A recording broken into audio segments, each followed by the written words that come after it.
இது ஃபர்ஸ்ட் மலேசியாவின் செய்திகள் உங்களுக்காக.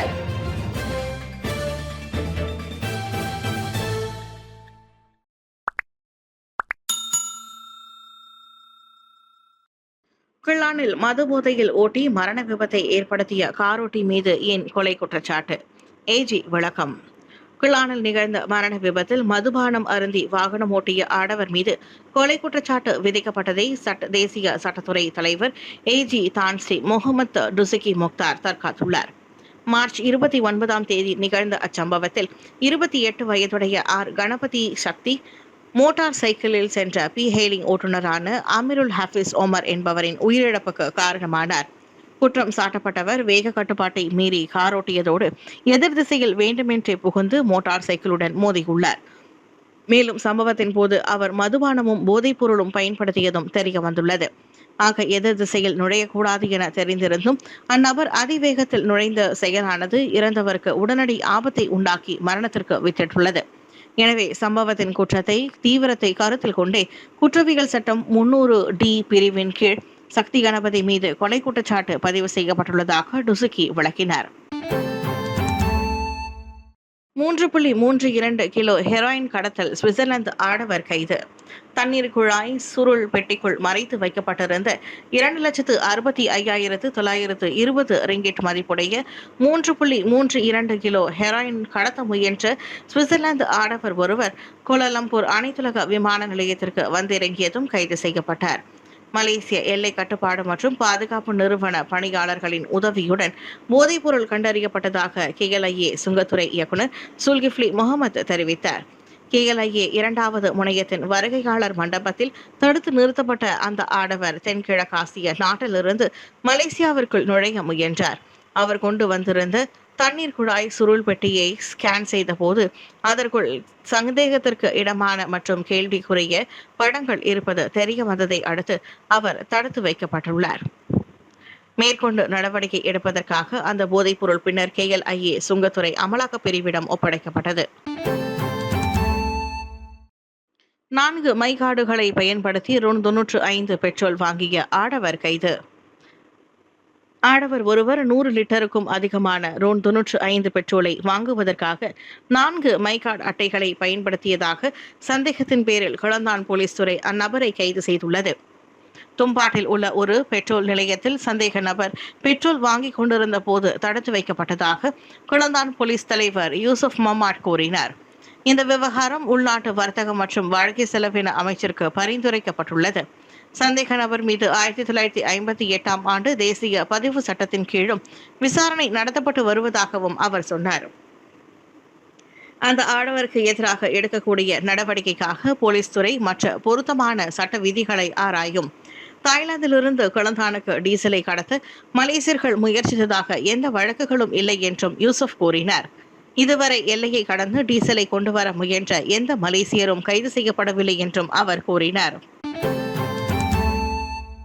செகாமாட்டில் சாலை விபத்தில் ஒரே குடும்பத்தை சேர்ந்த 3 உயிரிழப்பு, 2 காயம். ட்ரெய்லர் ஓட்டுநருக்கு 4 நாள் தடுப்பு காவல். ஜாலான் ஜொஹூர் பாரு செரம்பான் சாலையில் 210வது கிலோமீட்டரில் கெமாஸ் பாரு சிம்பாங் தாமான் கோல்டன் ஹில் அருகே ஒரே குடும்பத்தை சேர்ந்த 5 பேரை ஏற்றி சென்ற வேனின் பின்புறத்தில் ட்ரெய்லர் லோரி மோதியதில் 3 உயிரிழந்தனர். ஒரு ட்ரெய்லர் லோரி, ஒரு லோரி மற்றும் ஒரு வேன் ஆகிய 3 வாகனங்கள் சம்பந்தப்பட்ட இந்த விபத்தில் திருமணமான தம்பதியினரான கணவன், மனைவி மற்றும் மனைவியின் சகோதரரான வேன் ஓட்டுநரும் இறந்தனர். நேற்று மாலை மணி 3:45 அளவில் நடந்த இந்த விபத்தில் வேனின் பின்புறம் ட்ரெய்லர் லோரி மோதியதை தொடர்ந்து அந்த வேன் கட்டுப்பாட்டை இழந்து சாலையின் எதிர்ப்புறம் நுழைந்ததால் ஒரு லோரியுடன் மோதியதாக ஜொஹூர் பாரு போலீஸ் தலைவர் டத்தோ ரஹ்மான் ஆஷா தெரிவித்தார். சம்பவம் நிகழ்ந்த இடத்திலேயே 3 மரணம் அடைந்தனர். வேனில் இருந்த 2 பயணிகள் சொற்ப காயத்திற்கு உள்ளானதால் அவர்கள் செகமாட் மருத்துவமனைக்கு கொண்டு செல்லப்பட்டனர். 8 கிலோமீட்டருக்கு மேல் வசிக்கும் அரசு ஊழியர்களுக்கு வாரத்தில் 3 நாள் வீட்டிலிருந்து வேலை. உலகளாவிய எரிசக்தி சவால்களை சமாளிக்கும் முயற்சியாக அரசு ஊழியர்களுக்கு புதிய ஒர்க் ஃப்ரம் ஹோம் திட்டத்தை புத்ரஜயா அறிவித்துள்ளது.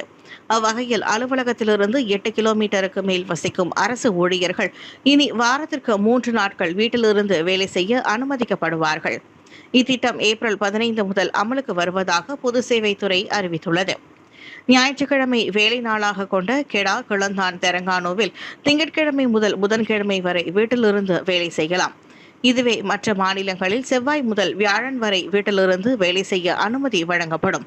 இது கோலாலம்பூர், புத்ரஜயா, ஸ்லாங்கூர் மற்றும் மாநில தலைப்பட்டணங்களில் உள்ள ஊழியர்களுக்கு பொருந்தும். அதே சமயம் பாதுகாப்பு, சுகாதாரம், கல்வி போன்ற அத்தியாவசிய துறைகளில் பணிபுரிபவர்கள் இத்திட்டத்திலிருந்து விலக்கு பெறுவார்கள். ஸ்லாங்கூரில் 1.5 மில்லியன் ரிங்கெட் மதிப்பிலான ஹலால் அல்லாத கோழி, பன்றி இறைச்சிகள் பறிமுதல். ஸ்லாங்கூரில் சுமார் 1.5 மில்லியன் ரிங்கெட் மதிப்பில் ஹலால் அல்லாத கோழி மற்றும் பன்றி இறைச்சிகள் போலீசாரால் பறிமுதல் செய்யப்பட்டுள்ளன. சட்டவிரோத உணவு விநியோக கும்பலை குறிவைத்து கம்புங் பாரு சுபாங்கில் பல அமலாக்கத்துறைகள் இணைந்து ஓப்ஸ்டாரிங் சில்லர் எனும் இச்சோதனையை மேற்கொண்டன. சான்றிதழ் இல்லாத பல பெட்டிகளில் கோழி இறைச்சி மற்றும் 30 டன் எடைக்கும் அதிகமான பன்றி இறைச்சிகள் பறிமுதல் செய்யப்பட்டன.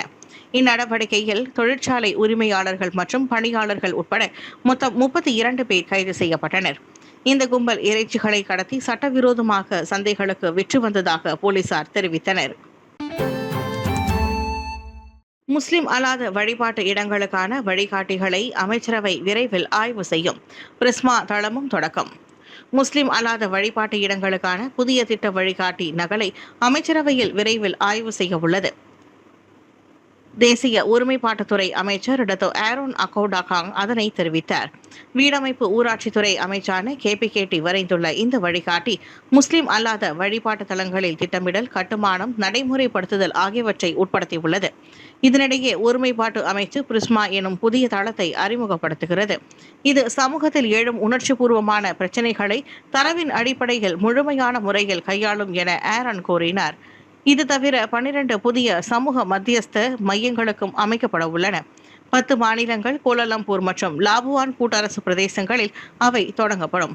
இவை அண்டை வீட்டார் இடையே சத்தம், வாகன நிறுத்தம், சுற்றுச்சூழல் பிரச்சினைகள் போன்ற அன்றாட பிரச்சினைகள் பெரிதாக வெடிக்காமல் சமரசம் செய்ய தீர்க்க இந்த உதவும் என அமைச்சர் சொன்னார்.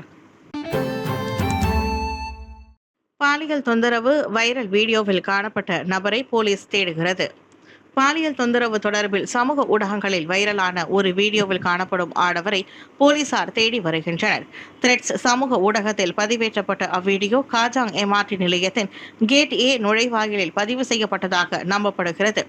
வீடியோவை பதிவேற்றிய பெண் தான் இதில் பாதிக்கப்பட்டவராவார். வீடியோவில் சிவப்பு சட்டையில் தள்ளாடி நடந்து செல்லும் ஆடவர் முன்னதாக அப்பெண் படிக்கட்டில் அமர்ந்திருந்த போது அவரின் பின்பகுதியை தடவியதாக கூறப்படுகிறது. இச்சம்பவம் தனக்கு மிகுந்த மன உளைச்சலை ஏற்படுத்தியுள்ளதாகவும் அவ்வழியாக செல்லும் பெண்கள் கவனமாக இருக்குமாறும் அப்பெண் கேட்டுக்கொண்டார். இந்த வீடியோ பெண்களின் பாதுகாப்பு குறித்து பொதுமக்கள் மத்தியில் கவலையை ஏற்படுத்தியுள்ள நிலையில் காஜாங் போலீஸ் தீவிர விசாரணையில் இறங்கியுள்ளது. இச்சம்பவம் குறித்து தகவல் தெரிந்தோர் உடனடியாக போலீசாரை தொடர்பு கொள்ளுமாறும் கேட்டுக் கொள்ளப்பட்டுள்ளது. இஷூனில் கேரள பாணியில் கோவில் 20 ஆண்டுகளில் சிங்கப்பூரில் முதல் இந்து கோவில். சிங்கப்பூரில் 20 ஆண்டுகளில் முதல் முறையாக புதிதாக ஓர் இந்து ஆலயம் கட்டப்படுகிறது. கேரளா பாணியில் அக்கோவில் இஷூன் அவென்யூ 3 பகுதியில் நிர்மாணிக்கப்படும் என கலாச்சாரம், சமூகம், இளையோர் துணை அமைச்சர் தினேஷ் வாசுதாஸ் தெரிவித்தார். இப்புதிய கோவில் ஸ்ரீ குருவாயூரப்பன் ஐயப்பன் ஆலயம் என அழைக்கப்படும். பக்தர்கள் சபரிமலை நேர்த்திக்கடனையும் அங்கேயே செலுத்தலாம் என்றார் அவர். வரும் ஆகஸ்ட், செப்டம்பர் வாக்கில் கட்டுமான பணிகள் தொடங்கும் என எதிர்பார்க்கப்படுகிறது. சிங்கப்பூரில் ஆக கடைசியாக 2006ஆம் ஆண்டு ஓர் இந்து கோவில் கட்டப்பட்டது. அந்த அருள்மிகு ஸ்ரீ வேல்முருகன் ஞான முனீஸ்வரர் ஆலயம் செங்காங்கில் அமைந்துள்ளது. ஆயுத முனையில் 3.6 மில்லியன் ரிங்கிட் நகைகள் கொள்ளை, 2 பெண்கள் உட்பட 9 பேர் கைது. பினாங்கில் வட செபரங்பிறை பகுதியில் நகை விநியோகிப்பாளரிடம் பாரங்கத்தியை கொண்டு குறிவைத்து நடத்தப்பட்ட கொள்ளை சம்பவத்தில் தொடர்புடையவர்கள் என நம்பப்படும் 2 இந்தோனேசிய பெண்கள் உட்பட 9 பேரை போலீசார் கைது செய்தனர். மார்ச் 26ஆம் தேதி தொடங்கி நேற்று வரை மேற்கொள்ளப்பட்ட பல்வேறு நடவடிக்கைகள் மூலம் 23 முதல் 43 வயதுடைய அனைத்து சந்தேக பேர் வழிகளும் கைது செய்யப்பட்டதாக பினாங் போலீஸ் தலைவர் டத்தோ அசிசி இஸ்மாயில் தெரிவித்தார். மாவட்ட குற்றப்புலனாய்வு துறையின் ஒத்துழைப்போடு பினாங் குற்றப்புலனாய்வுத்துறை இந்த நடவடிக்கையை மேற்கொண்டது. சுமார் 4.3 கிலோகிராம் எடை உள்ள நகைகள், ஒரு பாரங்கத்தி, அலாய் ரிம்கள் கொண்ட 4 டயர்கள், 3 மோதிரங்கள் மற்றும் குற்ற செயலுக்கு பயன்படுத்தப்பட்டதாக நம்பப்படும் 2 கார்கள் உள்ளிட்ட பல்வேறு பொருட்களை போலீசார் பறிமுதல் செய்தனர். பினாங்கை சுற்றியுள்ள தங்க கடைகளில் விநியோகிப்பதற்காகவே அல்லது பரிவர்த்தனைகளுக்காகவோ நகைகளை கொண்டு வந்த விற்பனையாளர்களை சந்தேக நபர்கள் குறிவைத்துள்ளனர் என்று தொடக்கக்கட்ட விசாரணை மூலம் தெரிய வந்துள்ளது. சுங்கைபுலோவில் வீட்டில் இறந்து கிடந்த 13 வயது சிறுமி சித்திரவதை காரணமா? சுங்கைபுலோவில் உள்ள ஒரு வீட்டில் 13 வயது சிறுமி இறந்து கிடந்தது கடும் அதிர்ச்சியை ஏற்படுத்தியது. புதன்கிழமை மாலை 6 மணிக்கு மேல் அச்சிறுமி சுயநினைவற்ற நிலையில் கண்டெடுக்கப்பட்டாள். இதையடுத்து சுங்கைபுலோ மருத்துவமனையிலிருந்து வந்த குழுவினர் பரிசோதித்ததில் சிறுமி ஏற்கனவே உயிரிழந்தது உறுதிப்படுத்தப்பட்டது. பிறகு சவ பரிசோதனைக்காக உடல் எடுத்து செல்லப்பட்டது.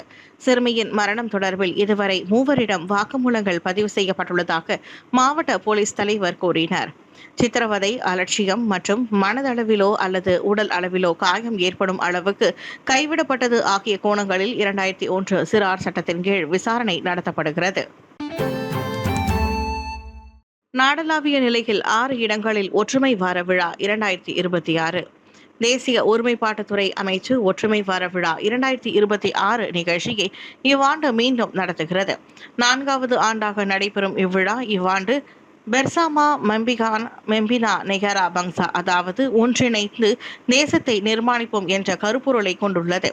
ஏப்ரல் முதல் ஜூன் வரை நாடு முழுவதும் 6 இடங்களில் இவ்விழா கொண்டாடப்படும் என அமைச்சர் டத்தோ ஆரோன் அகோடாகாங் கூறினார். பல்வேறு இனங்கள் மற்றும் கலாச்சாரங்களை பற்றிய புரிதலை மேம்படுத்துவதையும் ஒற்றுமையை வலுப்படுத்துவதையும் இவ்விழா நோக்கமாக கொண்டுள்ளது. கிழக்கு மண்டலத்திற்கான நிகழ்வு ஏப்ரல் 9 முதல் 11 வரை கிளந்தான் கோத்தபாருவில் நடைபெறும். வட மண்டலத்திற்கான நிகழ்ச்சி ஏப்ரல் 23 முதல் 26 வரை பேராக் ஈப்போவிலும், தென் மண்டலத்திற்கான நிகழ்வு மே 8 முதல் 10 வரை மலாக்காவிலும், மத்திய மண்டலத்திற்கான நிகழ்வு மே 15 முதல் 17 வரை கோலாலம்பூரிலும் நடைபெறும். சரவாக்கில் மே 8 முதல் 10 வரை மீரியிலும், பின்னர் தேசிய அளவிலான ஒற்றுமை வார கொண்டாட்டம் ஜூன் 11 முதல் 14 வரையில் சபா லிகாஸ் அரங்கிலும் நடைபெறும். இந்த ஒற்றுமை விழாவை ஜூன் 13ஆம் தேதி பிரதமர் ஸ்ரீ அன்வார் இப்ராஹிம் அதிகாரப்பூர்வமாக தொடங்கி வைப்பார்.